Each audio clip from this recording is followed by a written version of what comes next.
Welcome to All Things Financial with Jack Driscoll. Each week, Jack takes on all things you thought were hard to understand about your finances and makes it fun, easy, but most of all interesting. From insurance to the best way to save your money and squeeze the most out of the dollars you put aside for your rainy day.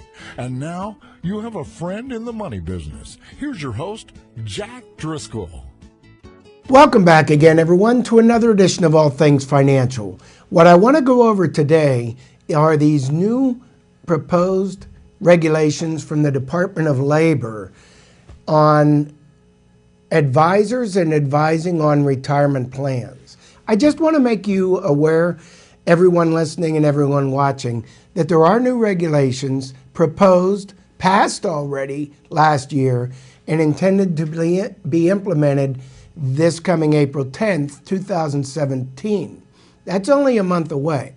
So what we're seeing is the current administration had requested that the DOL, the Department of Labor, postpone implementation of these rules. And there's a back and forth issue on will these rules even come into play and how will they affect you if they do? And how will they affect your advisors and what they're able to do also? Well, because it's coming close and because it looks like we don't still know what's going to happen, but because it's close enough, I thought I better go over this over the show and let you know at least what might be coming. The way it looks right now is the Department of Labor has regulations that are proposed with the intention based on that savers and investors in retirement plans, including IRAs, are possibly not getting the best information and the best advice because some advisors may be choosing different alternatives or products based on getting a higher commission on one product over another. And the Department of Labor's intention is to make sure that all investors and savers for retirement initially are receiving fair and equitable and the best advice for the client's best interests, not the advisor or the agent's best interest. So that's the impetus of the rule. Now, what's happened is we are now in March 2017, and in April, by April 10th, the rule is proposed to take effect. It appears, as of yesterday, that the Department of Labor has agreed to extend implementation of the rule at least 60 days. And that's not even cast in stone, but that's very close to where we may be looking at a 60-day extension of the rule. I've never gone over this rule yet, even though we've known about it for over a year, because I didn't want to go over a rule that may never come to pass. Even though it was already passed, there was a lot of talk about the current administration, whether the rule would ever go into place. But it's close enough now that I want to go over it with you because many broker-dealers and many companies have been in such uncertainty for over a year and had to spend millions and millions of dollars preparing for the rule that many of them are moving forward with this fiduciary requirement, and I'll go over that with you in today's show, that they can't go backwards. They've spent so much time and money on this to comply with the rule that even if the rule does not formally go into place in its current form or if it's amended, many of the broker-dealers and companies alike have already adopted their ways of doing business to be more attentive to a level playing field on all their products and their compensation on those products, what advisors bring you, to be in compliance with what either is the rule or what would have been the rule. So I have a packet that I just received yesterday, so I'm going through this together with you for the first time and decided to do it over the air to get you some information on how this might look and what impact it might have on you. Everybody listening probably is involved in a 401k plan at work, 403B plan at work, 457 plan at work, which are all qualified retirement accounts, or your own individual IRA, whether they're simple IRAs, SEP IRAs, or Roth IRAs or traditional IRAs, the normal deductible IRA we all know and love, so to speak. So let me go through a little bit of this paperwork and the basics of what's coming to us as advisors and what's coming out to you in the press, and summarize this the best I can to make you at least aware of what changes look like they are coming.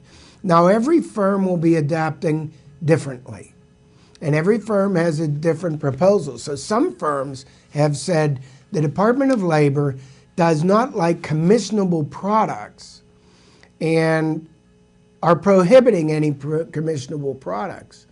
So many annuities, mutual funds are considered commissionable products. So you may see some broker-dealers or some companies no longer offering those as investment options or savings options, and others still will. So the industry is still in some turmoil. But let me go over some of the basics of the rule first, for starters. The Department of Labor, and I'm reading these things from you on a packet that is widely available, but I'm sharing information because many of you might not even be aware this is coming, and it will impact most all of us, whether it passes or not. Well, as I said, it already did pass, but whether it gets implemented or not, or whether it gets implemented sooner or later, or as proposed or with regulations. So starting off, the Department of Labor is a U.S. government cabinet body responsible for administering and monitoring over 180 federal laws, including those which relate to the minimum wage, working conditions, and all. But it also, one main body of law that DOL administers and enforces is ERISA. That is an abbreviation or an acronym for Employee Retirement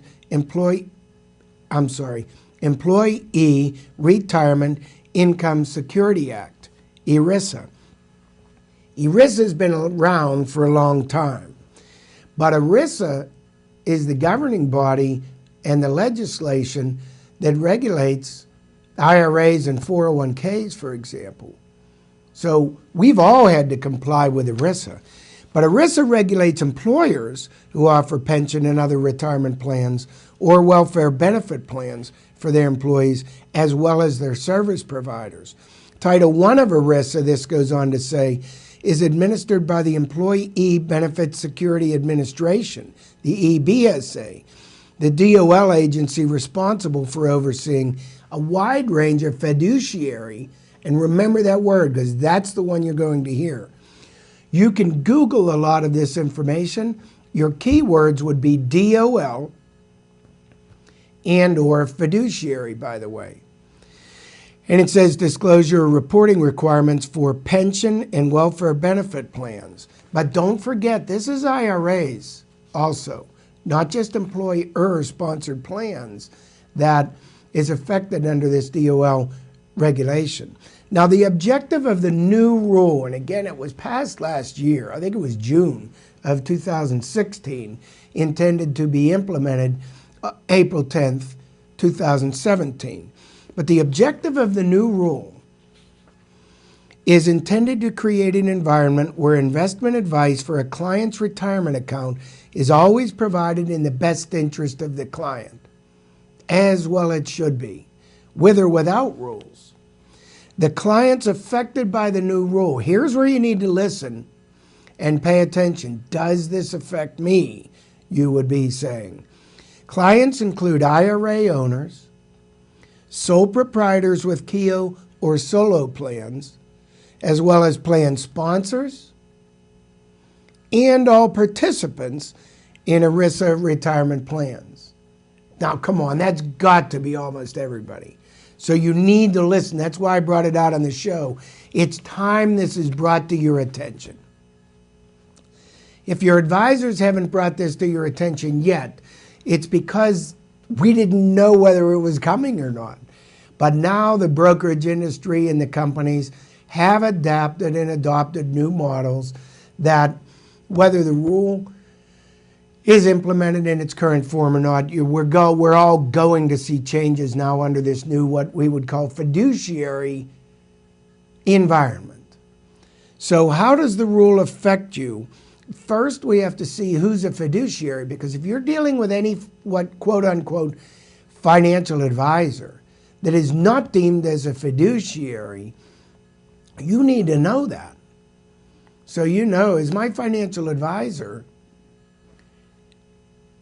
do they have to comply with this rule, or are they not a fiduciary? So here's what they say. Fiduciary includes an advisor who is responsible for providing you investment advice with the care, skill, prudence, and diligence of a prudent person. The advice would be based on your investment objectives, risk tolerance, financial circumstances, and needs, without regard to the financial or other interests of the advisor. That's a vague definition, so we have to be careful. What is a fiduciary? So you're going to want to be careful here, because that's going to matter. And then how does the rule affect you as a client? Well, under the new rule, this says you will receive investment advice that is focused solely on your interests. So you can see how vague this is, but it's because it's published by the DOL, the Department of Labor, allowing each firm to comply with the rules in different ways, but with this intention.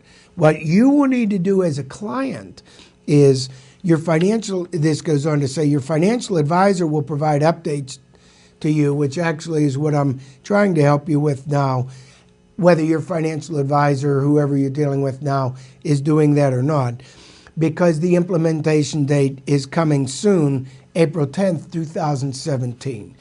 Now, what's happening is that possibly is being postponed 60 days. The Trump administration requested 180 days. We may or may not get that extension. It looks like we will not get that extension initially. But as of yesterday and today, we're receiving notice that it might be delayed 60 days. There is a 15-day review process, and you can contact your legislators and go through the legislators and voice your opinion if you have opinions on this, or talk to your advisors or talk to your companies if you deal with them directly. But it looks like it's going to deal with your mutual funds in IRAs, your annuities inside IRAs, and guess what? From most broker-dealers and companies, because there are some perceived conflicts, you will see under many mutual funds a load or upfront sales charge, which is deemed to be a commission in some cases, and you will see others with a no load. So you have to almost look at the underlying investment securities or annuities or savings accounts even inside your retirement plan, for starters.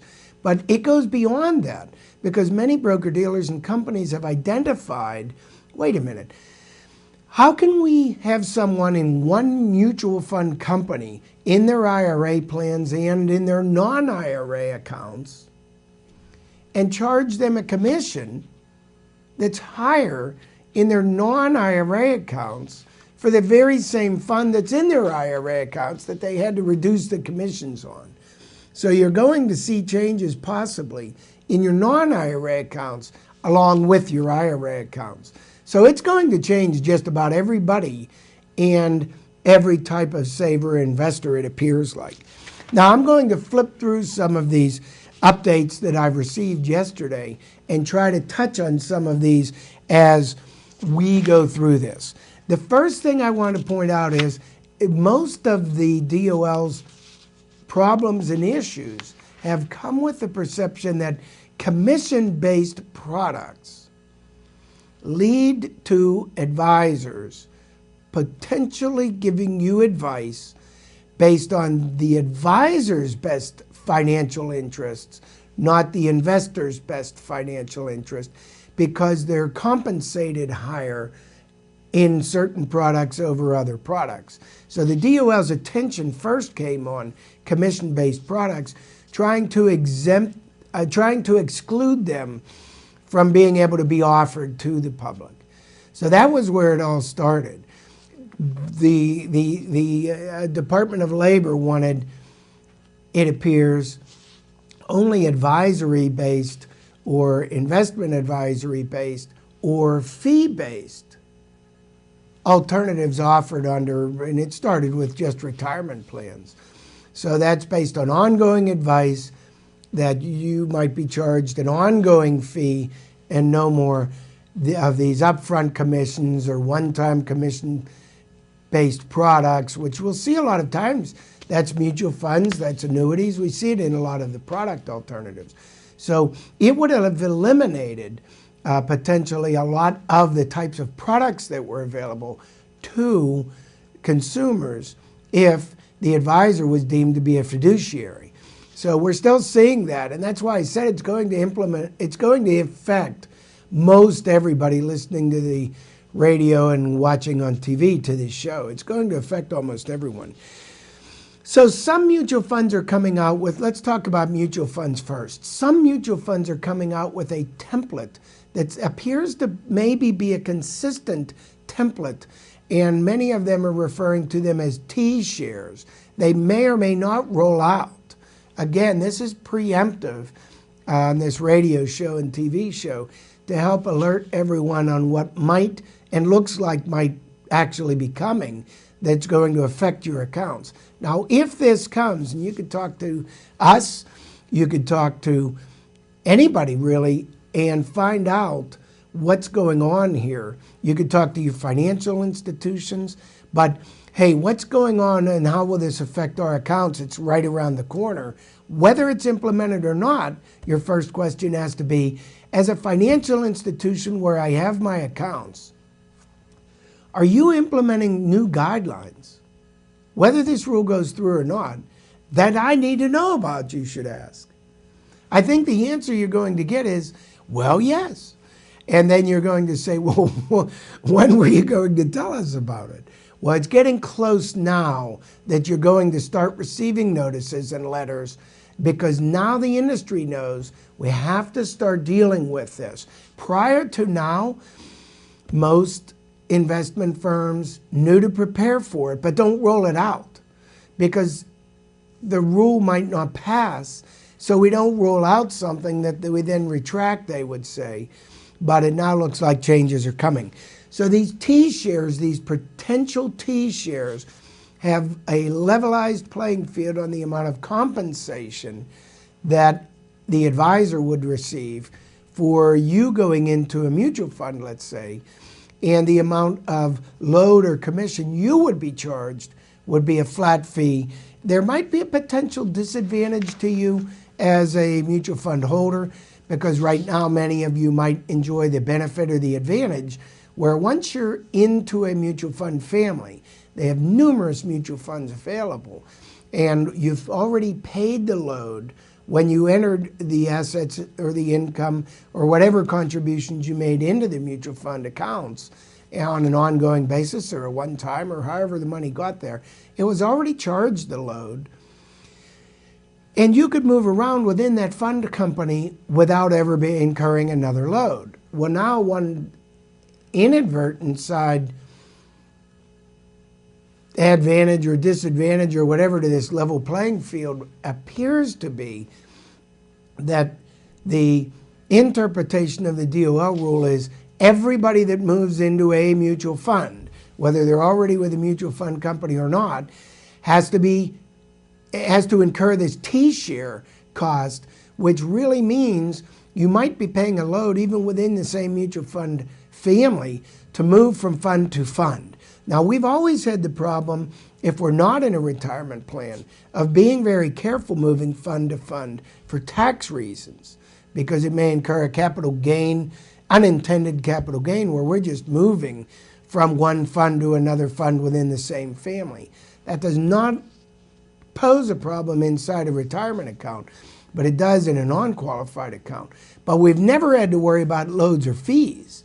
So you're getting charged another load to move mutual funds. If you have an asset allocation model where they rebalance every month or every quarter automatically, you better be careful here. and ask the company in advance, do you need to change the method by which you are managing your accounts within these mutual funds, let's say, because you may be now, under the new regulations, impacted negatively or adversely impacted by getting walloped by a fee every single time you move your money around, thereby making your funds less liquid to be able to be moved back and forth. So double check that. So anyone who's on a systematic rebalancing, systematic repurchase, there are funds being grandfathered.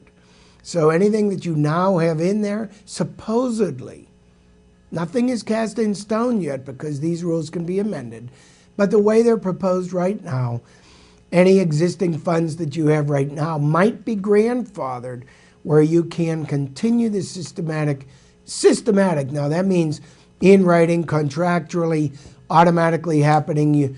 It's not by choice.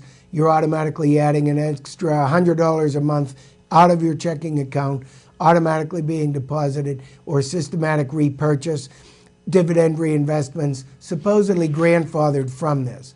You would also look at, well, are my 529 plans impacted? Or my UGMA or UTMA plans impacted? 403B and 457 accounts I told you might be. So there are a lot of questions that are coming up as a result of this, and I'm just trying to run through all of this with you, just to give you a touch on many of these things do come into play. You'll also see this impact potentially on variable annuity or fixed indexed annuity. Some of the annuity investment options may be curtailed or may be eliminated. So some broker-dealers will no longer be able to offer different mutual fund companies because they won't comply with the mutual fund shares. Whether or not, I'm going to wrap up the show with this caveat, whether or not this rule goes through, it's gone so far, we're in so deep to the time period where the companies and financial institutions had to prepare for its implementation. They're rolling out changes along with this fiduciary guideline, whether or not it's in the final rule or not, that your products and product choices are very likely to change. No matter what type of institution you're dealing with, whether it's banks or brokerages, you are probably seeing changes right around the corner being implemented that will impact your accounts. When you get mailers, when you get notices, now you have to pay attention to those. Do not disregard those, especially if you see the keywords on there, DOL or fiduciary. Please pay attention to these notices. Call your financial advisor. Call us. We will be holding appointments going through this, analyzing the accounts and which of your holdings will and will not be impacted, but which should be readjusted or monitored under this new fiduciary environment. So that's what I wanted to do in today's show, shed light on this, that new regulations may be coming, but new changes are definitely coming. And I wanted you to be a little bit up to date on the intent and how this might impact your accounts, so you know to pay attention and you know to be attentive to making these changes with your financial institution. Don't let them just happen on your behalf and be surprised or blindsided. All right, folks, so I thought I'd bring you that updated news, and we're out of time for today. Any questions, email me. Feel free to give my office a call. Otherwise, we'll be back again next week as the world turns. My show's called All Things Financial. I'm here to try to keep you abreast of all the changes and benefits available to help keep you current. I'll be back again next week with another edition of All Things Financial. Thanks for tuning in. Securities and investment advisory services offered through SagePoint Financial Inc., member FINRA SIPC, and registered investment advisor. Insurance services offered through Driscoll Insurance and Financial Services Inc., which is not affiliated with SagePoint Financial Inc.